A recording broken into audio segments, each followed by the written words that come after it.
الحمدللہ الذی انجز وعدہ ونصر الامہ وکشف الغمہ وہزم الاحزاب وحدہ اللہم صلی وسلم علی نبیک محمد صلی اللہ علیہ وآلہ وسلم۔ میں آج اس اہم پروقار بابرکت سیرت النبی کے عنوان سے معنن اس کانفرنس میں آنے پر بات کرنے کے لیے اللہ تعالیٰ کا شکر گزار ہوں۔ پہلی دفعہ یہاں بات کرنے کا موقع ملا۔ اس سے پہلے بھی ہم بڑی دفعہ آئے ہیں، لیکن صرف بزرگوں کے حکم پر آنا ہوتا تھا، حاضری دینی ہوتی تھی اور چلے جانا تھا۔ اس دعا کے ساتھ کہ اللہ تبارک و تعالی اس عظیم شخصیت کی مغفرت فرمائے جنہوں نے اس گلشن کو سجایا، ہزارے سے آ کر اور یہاں آ کر قاری عبدالوکیل صدیقی خان پوری ہو گئے۔ ان کے ساتھ ان کی تمام ٹیم، آج ان کی نسلیں اس گلشن کو آباد کرنے کے لیے رواں دواں ہیں۔ بالخصوص محترم بھائی عامر وکیل صدیقی صاحب، جو اپنے والد محترم کے نقش قدم پہ چلتے ہوئے اس گلشن کو سجائے ہوئے ہیں، اور ان کے ساتھ ان کے تمام معاونین، ان کے اساتذہ کرام اور محترم قاری صاحب کے شاگرد جتنے بھی ہیں، سب اسی طرح ان کے ساتھ ویسے ہی کھڑے ہیں۔ اللہ تعالیٰ اس ٹیم کو، اس گلشن کو آباد و شاد رکھے۔ میں اپنی بات شروع کرنے سے پہلے ایک معذرت نامہ بھی پیش کرنا چاہتا ہوں۔ محترم مولانا عبدالرشید حجازی صاحب، ناظم اعلیٰ مرکزی جمعیت اہل حدیث پاکستان کی طرف سے، انہوں نے بھی کانفرنس پہ آنا تھا، لیکن ایک سعودی عرب کی طرف سے ایک دعوت نامہ تھا، کچھ کانفرنسیں وہاں پر شیڈول تھی، وہ وہاں چلے گئے، تو میں ان کی طرف سے معذرت خواہ ہوں۔ انشاءاللہ امیر محترم سینیٹر ڈاکٹر حافظ عبدالکریم صاحب انشاءاللہ کل تشریف لائیں گے، اور انشاءاللہ آپ لوگوں سے ہم کلام ہوں گے۔ حضرات، اس مختصر سی تمہید کے بعد میں آپ کے سامنے صرف 3 باتیں کرنا چاہتا ہوں۔ مرکزی جمعیت اہل حدیث پاکستان، جس جماعت کے ساتھ ہم لوگ وابستہ ہیں، بطور کارکن اس کے ساتھ چل رہے ہیں۔ ہمارے اکابرین میں محترم قاری عبدالوکیل صدیقی صاحب رحمۃ اللہ علیہ ہمارے مربی بھی تھے، استاد بھی تھے، بڑا کچھ سیکھا ہم نے ان سے، اور انہی کی ہدایات کی روشنی میں آج یہاں آپ کے سامنے کھڑے ہیں۔ مرکزی جمعیت اہل حدیث کے بنیادی مقاصد کیا ہیں؟ 5 سے 7 منٹ میں یہ بات میں ختم کر دینا چاہتا ہوں۔ سب سے پہلی چیز، مرکزی جمعیت اہل حدیث مساجد اور مدارس کا دوسرا نام ہے۔ آج پورے پاکستان میں جماعت اہل حدیث کے 92 سے 95% مدارس اور مساجد مرکزی جمعیت اہل حدیث پاکستان کے ساتھ وابستہ ہیں۔ اس کی وجہ کہ جو تحفظ، جو بقا، جو محبت، جو پیار، جو احترام علماء کرام کو اور ان مساجد کو اس جماعت کے ساتھ ملنے کے ساتھ جو میسر ہے، وہ کسی اور جماعت میں نہیں۔ سارے کے سارے علماء کرام اس جماعت کے ساتھ اور جماعت اس کے ساتھ۔ پورے پاکستان کے اندر مساجد اور مدارس کے تحفظ کی ضامن اگر کوئی جماعت ہے تو مرکزی جمعیت اہل حدیث پاکستان۔ اگر کوئی دوست ابھی تک اس میں شامل نہیں ہوئے، ان کے مدارس رجسٹرڈ نہیں ہوئے، تو میں ان کو یہ دعوت دے کے جا رہا ہوں کہ آپ اس کے ساتھ شامل ہو جائیں۔ مسجد اور مدرسہ، اس کا احیاء، اس کی بقا، اس کی ترویج، دین اسلام کی اشاعت، دینی تبلیغ، تمام کی دائی مرکزی جمعیت اہل حدیث پاکستان۔ اور الحمدللہ یہ ادارہ مین ہیڈ کوارٹر، مین چھاونی ہے جماعت کی۔ محترم بھائی عامر وکیل صدیقی صاحب سابقہ صدر بھی ہیں اہل حدیث یوتھ فورس پاکستان کے۔ پورے پاکستان کے اندر ماشاءاللہ جا جا کر انہوں نے اپنے دوروں کے ذریعے، اپنی محنتوں کے ذریعے، اپنے تربیتی نشستوں کے ذریعے اسی کے بارے میں کام کیا۔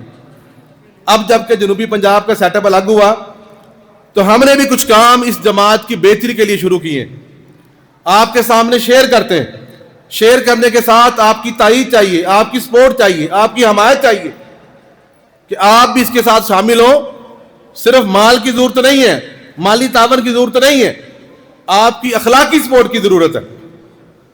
پچھلے چند ماہ پہلے یہاں پر حاضر ہوئے تھے، جنوبی پنجاب کی طرف سے پہلا اجلاس تھا، تو وہاں ہم نے اپنی پہلی بات کی کہ ہمارا پہلا جنوبی پنجاب کی طرف سے، جماعت کی طرف سے پہلا بنیادی مشن علماء کرام اور کارکنان کی فلاح و بہبود ہے۔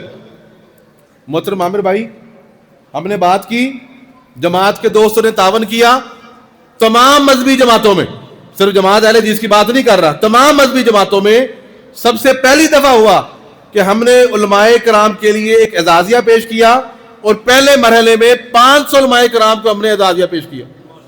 گورنمنٹ کا کام ہے، ہمارا کام نہیں ہے، لیکن دوستوں نے تعاون کیا، محبت کی اور باوقار طریقے سے ان کو پیش کیا، اور یہاں رحیمیہ خان میں پیش ہوا۔ گو کہ پہلا مرحلہ ہے، لیکن ابھی اس سے آگے اگلی منازل بھی۔ اگلی منزل کے طور پہ کیا کرنا چاہتے ہیں ہم؟ ان علماء کرام کے لیے اور کارکنان کے لیے، ان کے بچوں کے لیے جو اچھی تعلیم حاصل کرنا چاہتے ہیں یونیورسٹیز میں، کالجز میں، ان کے لیے ہم لوگ ایجوکیشن اسکالرشپس لانچ کر رہے ہیں میرٹ کی بنیاد پر۔ یہ نہیں ہے کہ بچے کے 33% نمبر ہے اور وہ بھی کہ جی میرے بچے کو فری پڑھاؤ، وہ نہیں پڑھے گا بھائی۔ وہ علماء کرام جن کے بچے اچھے ہیں، 80% نمبر لے کے جا رہے ہیں، ان کی سی وی بہت اچھی ہے، اور وہ یہ چاہتے ہیں کہ ہم آگے پڑھائیں، اور ہمارے اس عالم دین کے پاس اور ہمارے اس کارکن کے پاس اگر وسائل نہیں، انشاءاللہ جماعت اس کو سپورٹ کرے گی اور فری ایجوکیشن دے گی انشاءاللہ۔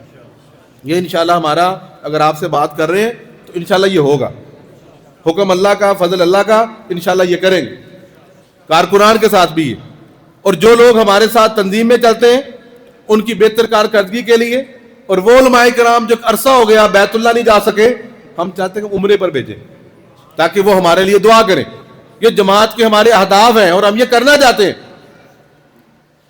ایک اہم چیز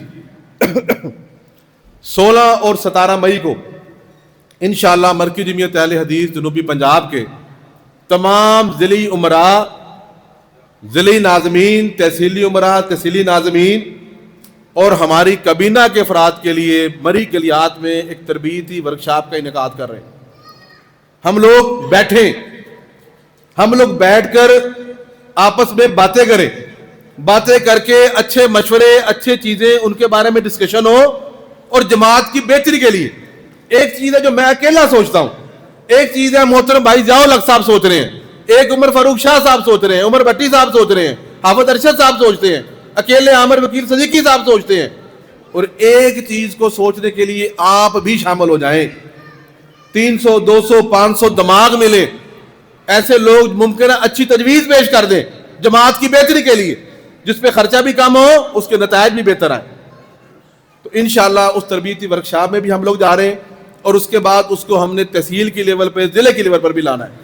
آپ لوگوں سے صرف اتنی گزارش ہے کہ جماعت کے ساتھ چلنا شروع کریں، جماعت کو ٹائم دینا شروع کریں، اور جماعت کا رستہ، جماعت کے دفاتر یہ مدارس ہیں، کدھر دور نہیں جانا، اسی مدرسے میں آنا ہے، اپنی آراء پیش کرنی ہے، اپنے آراء، اپنی تجاویز اپنی پیش کریں۔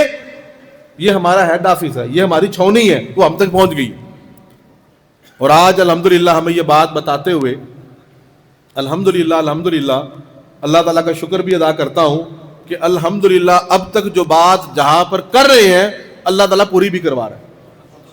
گو کہ بات وقت شاعر نے کہا کہ حالات مشکل ہیں، لوگ کہتے کچھ ہیں آگے سے کرتے کچھ ہیں، اور شاعر نے کہا عرش سے سچ کی ہدایت بارہا ملتی رہی، ہم جو سچ بول لے تو کیوں اس کی صدا ملتی رہی۔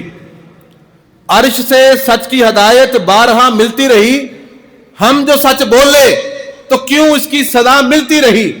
ہم تو اس کو بھی مشیت کی سخاوت ہی کہیں کہ زندگی بھر سانس لینے کو ہوا ملتی رہی۔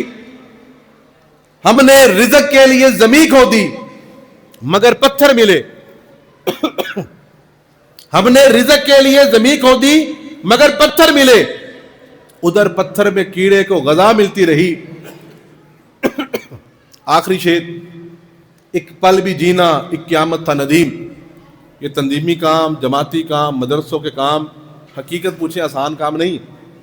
ایک پل بھی جینا ایک قیامت تھا ندیم، پھر کیوں ہمیں طول عمر کی عمر بھر دعا ملتی رہی۔